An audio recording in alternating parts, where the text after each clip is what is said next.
Nakikita niyo puro apartment yan. Mga lumang apartment dito sa Edmonton. Yan.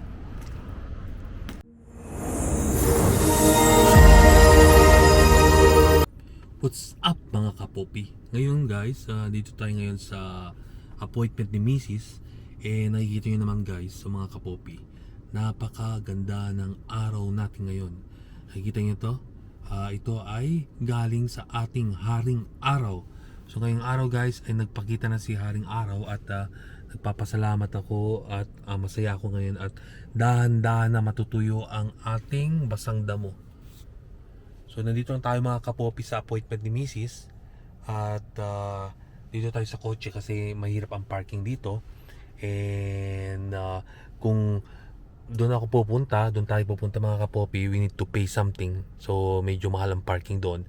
But dito sa daan mga kapopi, libre ang parking dito kaya walang problema. At nakikita nyo yung nakagreen doon. Ayan ang kubrador ng ticket. Ayan. Ayan ang kumukuha ng ticket mga kapopi. Kaya mas maganda kung magpark ka sa tamang lugar and at the same time huwag kang mag-park sa isang lugar na may problema sa bayaran ng ticket. Kasi pag nag-park ka doon and then hindi ka nagbayad ng ticket, may kalalagyan ka mga kapopi. So ngayon mga kapopi, kagaling ko lang sa aking night shift at sinama ko lang si Mrs. dito sa appointment niya. Kaya hintay ako dito, magbabantay lang ako dito. Kasi galing din tayo sa puyat at galing tayo sa night shift natin. So papahinga muna ako dito, hintayin natin si Mrs. and may trabaho pa ako mamaya. Okay, we'll see you later. Okay mga kapopi, lakad-lakad muna tayo. Ang ganda ng weather ngayon mga kapopi. Kaya lang lumabas muna tayo ng kotse. Ang problema ko baka mag-ticket sila dito sa atin kasi nakalagay no parking. So may mga kotse na naman nakita, nagpark sila dito. Ang hindi ko lang alam kasi may mga signs na no parking gaya doon. And then may nagpark na kotse sa tabi. So medyo alanganin tayo na iwan ang kotse, baka may mag-charge sa atin. Anyways, I cannot stay longer din dito sa kotse kasi pagka naiwan tayo dito sa kotse, I need to use a lot of gas. Kaya medyo nanginayang din ako. Kaya lakad-lakad muna tayo hanggat titingnan ko kung may kwan dito charge ng ticket. So malaki pa naman ang charge, hindi bababa ng $50. Kaya nag-observe muna tayo kasi wala talagang spot kung saan makapag-park si Mrs. Kaya hindi lang tayo sa harapan ng kotse natin, titingin-tingin, tingnan natin kung anong pwedeng magawa. So for now mga kapopi, lakad na muna tayo, enjoy natin ang weather kasi ang ganda nga ng araw. Kasi the past few days, it's really a big deal na puro ulan dito ang na-experience namin. At kikita nyo naman ang ating mga baha-baha dyan sa tabi-tabi, matubig pa rin. So it would take at least one day para matuyo itong mga basang damo at makakat tayo ng ating grass. Kasi ang haba-haba na, ang nagugupit ang nating balbas natin, pero yung sabi nating damo, forget about it, hindi pa natin makakat. So one whole day na init, then mga next day mga kapopi pwede tayo mag-cut ng grass. But I really appreciate anong weather natin ngayon mga kapopi kasi napakaganda dito maglakad-lakad habang si Mrs. ay nasa clinic pa. So enjoy ko na lang muna ang aking lakad dito. Although galing tayo sa puyat, but hindi tayo pwede magtagal sa kotse kasi sayang din ang gas natin mga kapopi. So nakikita nyo naman itong lugar na to guys, malapit to sa city kaya maraming tao dito naglalakad-lakad at namamasyal. So ayan mga kapopi ang ating lugar, and marami din ditong mga apartments, mga bahay na nakatayo dito. I just don't know how much is the expenses kung nagre-rent sila dito or magkano ang binabayad nila sa bahay mga kapopi. I'm sure na medyo mahal din yung mga binabayaran nila. So iikot lang tayo isang ikot and then babalik tayo sa kotse para pakita lang sa inyo ang lugar dito habang hinihintay natin si Mrs. na mayroong kanyang mayroong check up. So ayun lang muna. So mostly dito sa city mga kapopi ay mga apartments. At ang apartments usually ang mga presyo mahal din. parang nagbabayad ka din ng mortgage. Kaya mga kapopi, sometimes it's much better kung magbayad ka na lang ng bahay na would cost you around 1,500 or 1,600 to 2,000 per month, kaysa mag-apartment na gagastos ka din ng mga $1,000 pataas. Kasi nga ang mga apartment ngayon kahit luma, mahal. Kaya mas maganda pa rin mag-ipon ng down payment sa bahay and then kuha pa rin ng bahay. Kasi hindi masayang ang iyong pera at investment din, kasi form ka or nakaka-risk ka ng money gaya ng equity na magagamit mo sa mga future plans mo. So ngayon, dito tayo ngayon sa lugar ng clinic ni Mrs. So iikot lang ako hanggang makabot tayo sa main road and pabalik na tayo sa kotse bago tayo matikitan. Siguro si Mrs. mga around 30 minutes pa siguro bago matapos ang kanyang check-up. And makakauwi na tayo, magpahinga pa at meron pa tayong evening shift. So ano masasabi niyo sa ating weather mga kapopi? Napakaganda ng ating araw. And thank you Lord for the nice weather. Kaya lakad-lakad muna tayo. Hilaks-hilaks. Habang hinihintay si Mrs. mga kapopi. Ayan, puro apartment dito. Papakita ko sa inyo ang apartment dito. Babaliktad ko. Yan. Apartment dito mga kapopi. Yan, lahat na nakikita niyan puro apartment yan. Mga lumang apartment dito sa Edmonton. Yan. Pero mahal pa rin rentang yan. Diyan magrenta ka, mahal pa din. And then this is where they park their cars mga kapopi.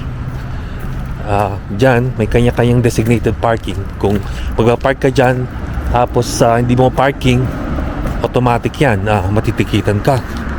Grabing kotse, grabing bangga, ewan natin parang napisa. Oh my goodness. May mga kapopi, papunta tayo sa daan. So magandang exercise pala to sa akin. Kaya lang puyat tayo, pero it's still a good exercise. At least nagpump ang ating heart. Kaya maganda yung maglakad-lakad. And then may magandang araw, so okay na yung mga kapopi. Ayos na yan. So ikot lang tayo. Tapos may naghihintay dito ng mga sasakyan.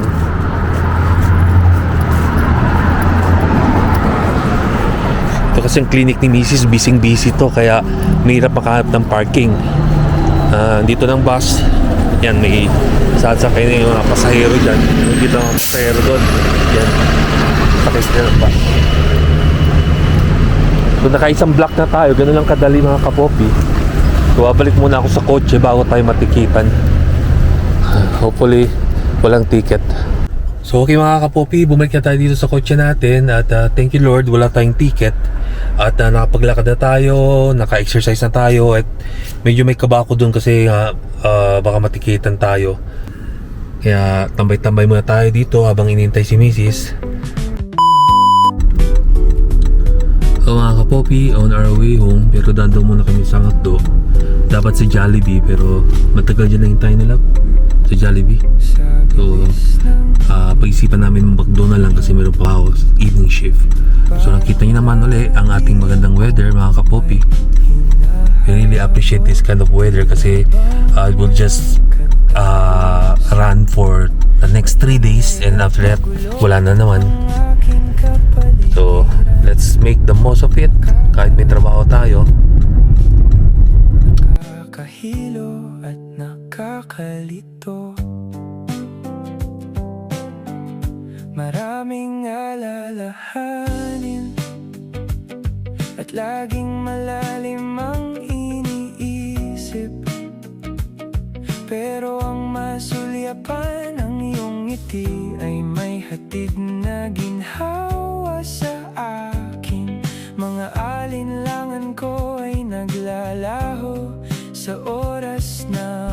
Okay mga kapopi, nandito tayo sa McDonald's. So order lang si Mrs. Kasi ito yung blowout niya sa akin dahil sinamahan ko siya. Nalap? No? Yan. Kaya gusto ko sumama sa kanya kasi may pa-blowout din palagi. Sa pa-appointment mo, Lap? Samahan kita, Lap. Sa next appointment mo? Lap? Lap?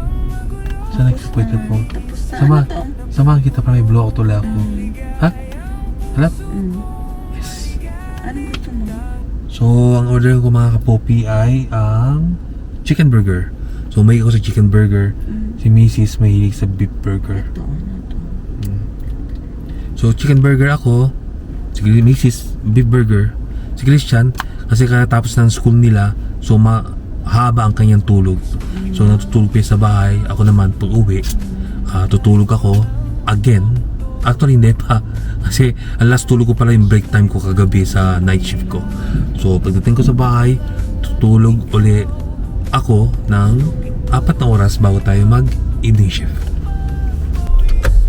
Okay mga kapopi, nag-mobile order lang tayo.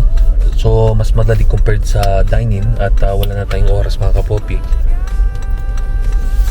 Just going to give the code.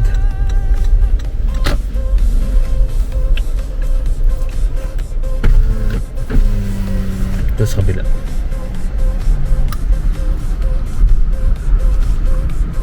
What's the mobile code number lang? AX08. Hmm? AX08. Hello? Hi, my name is Parker. Would you like to try on your package how direct purchase today? We just had a mobile order. I can give you the code. Yeah. What's the code, please? AX08. AX08. Mobile order for Anne. Yes. So just go forward at the first window, please. Okay, thank you so much. Mga kapopi, pagka mobile order tayo, mas madali. Kasi bigay mo lang yung code mo and then you're good to go mga kapopi. Bayad ka mga dito, love. Okay.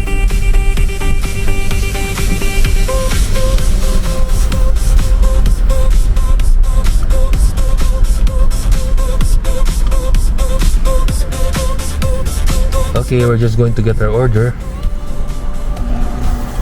Kapag yan, Hi, morning. morning, how are you? Okay, thank you.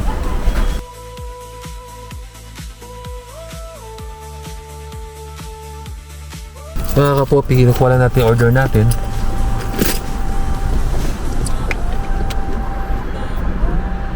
So far, ang traffic natin maayos pa kasi ang oras is 9:52.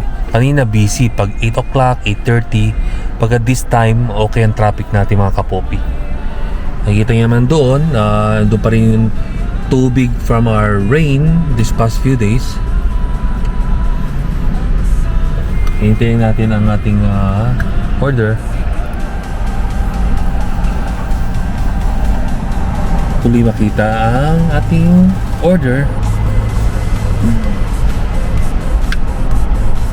Move pa natin ang camera. Okay, thank you. Kiddie meal ba yung order mo? Pancake. Is it? And that's Okay, thank you. That's all. I need kunin yata niya ulit. I need your tray, sorry. Okay, thank you so much. Have a good day. you to Thank you.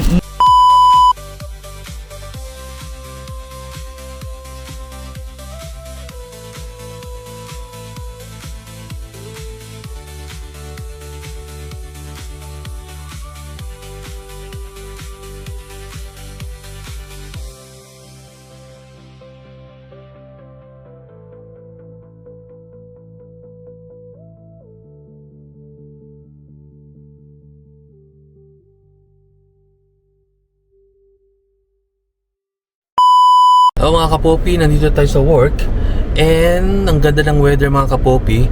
Dito mga kasama natin nagra-rally. Ayan, hindi tayo sumama sa rally nila kasi may trabaho tayo. At ako'y late na. Supposedly I'll be here 3 o'clock. So dumating na ako around 3:17 kasi natulog muna tayong mahaba at may appointment kanina si Mrs. Okay mga kapopi, alis muna ako at papunta sa work. Okay, bye-bye. Okay mga kapopi, welcome back to my channel. Napakainit ngayon mga kapopi. So, katatapos lang ng work natin. Hindi pa yung shift yung work. And the time is 6:12 in the evening. And supposedly 6 o'clock ako nandito. Kaya lang busy sa ating unit. Kaya na-delay tayo ng 10 minutes. So, Ngayon, nakikita nyo naman ang weather natin is napaka-init, which I enjoy kasi mahirap din kung puro ulan tayo, and our weather is 26 degrees. So ayun ang weather natin mga kapopi. So kakain muna tayo at ako'y nagugutom na. At si Mrs. ay gumawa sa atin ng, I think gumawa si Mrs. ng masarap na, ayan natin. Alam ko gumawa si Mrs. ng hotdog. So ayun kakainin natin mga kapopi. Kasi alam niya mahilig tayo sa hotdog. Nakita ko sa inyo. Ito ang ginawa sa akin ni Mrs. So kakain tayo ng masarap na rice with hotdog. Ako mahilig ako sa hotdog and sausage. Kahit hotdog lang, kahit sausage lang with ketchup, I'll be fine. So ayun lang ating pagkain ngayong oras. And I'm enjoying it mga kapopi. Yan. Sarap. Kasi sabi ko sa kanya 4 na hotdogs. Hindi yung sa akin 3. Pero okay na ito. Mamaya mag-uwi ko ng bahay mga kapopi, kakain lang ng hotdog. Ganyan ako ka-obsess sa hotdog. Yan. Sarap.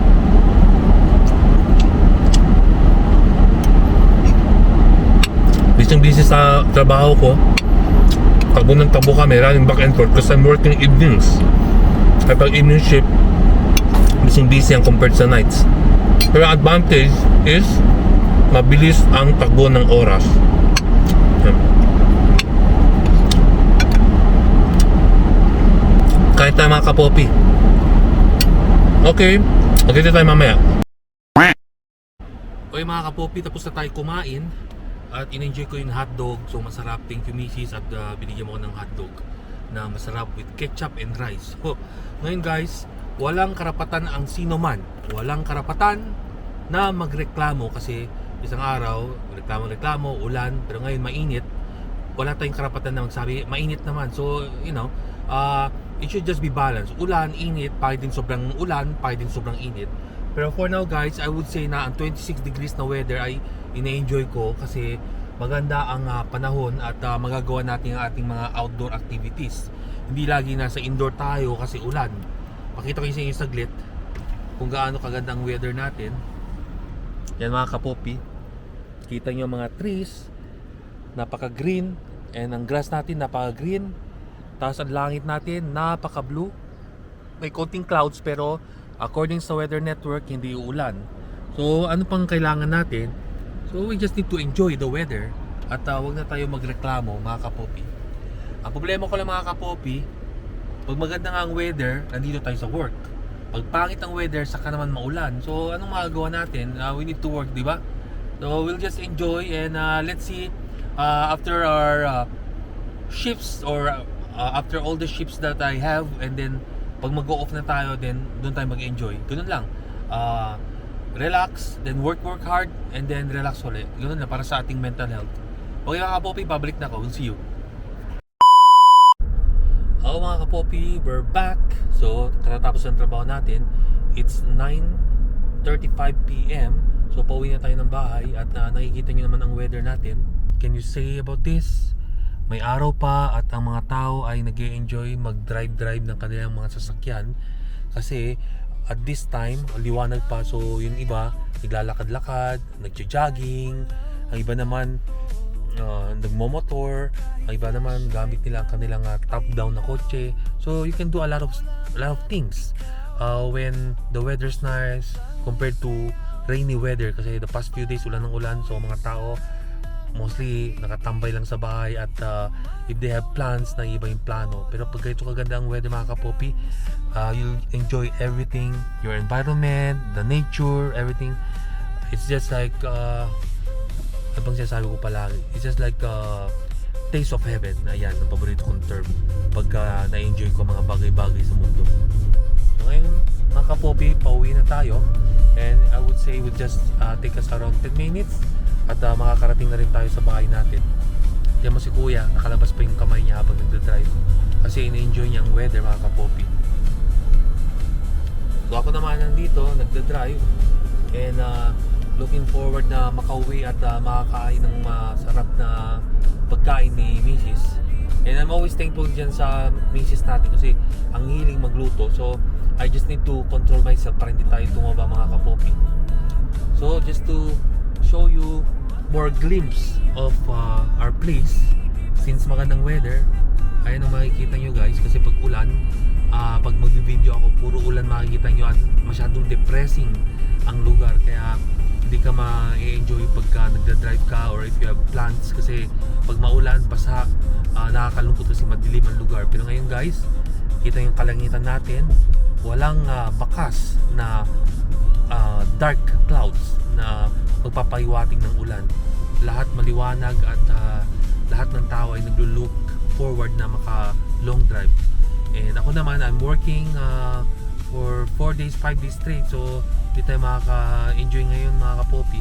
But you know, there's always time for that. So vlog-vlog na lang muna tayo. Pakita ko na sa inyo mga lugar para kahit pa paano ma-enjoy nyo din ang aking vlog mga kapopi. So pauwi na tayo. We'll see you later. Okay mga kapopi, we're home. Ay, thank you Lord. Tapos din ang trabaho. Nakita nyo ang ating punis mga kapopi. Yan, ang ganda ng ating punis. Naglalabasan na. So I think aabot to ng mga 20 or 25 flowers. Ang daming buds eh. Yan mga kapopi. Ito naman, kung ito parang light pink, ito naman parang crimson or may pagka-violet na red. So ayan ang ating flowers mga kapopi. And in ating Irish, yan, lumalanta-lanta na siya. Pero it's okay. Nandiyan pa rin yung beauty niya mga kapopi. Ganda talaga pag may flowers. Wow.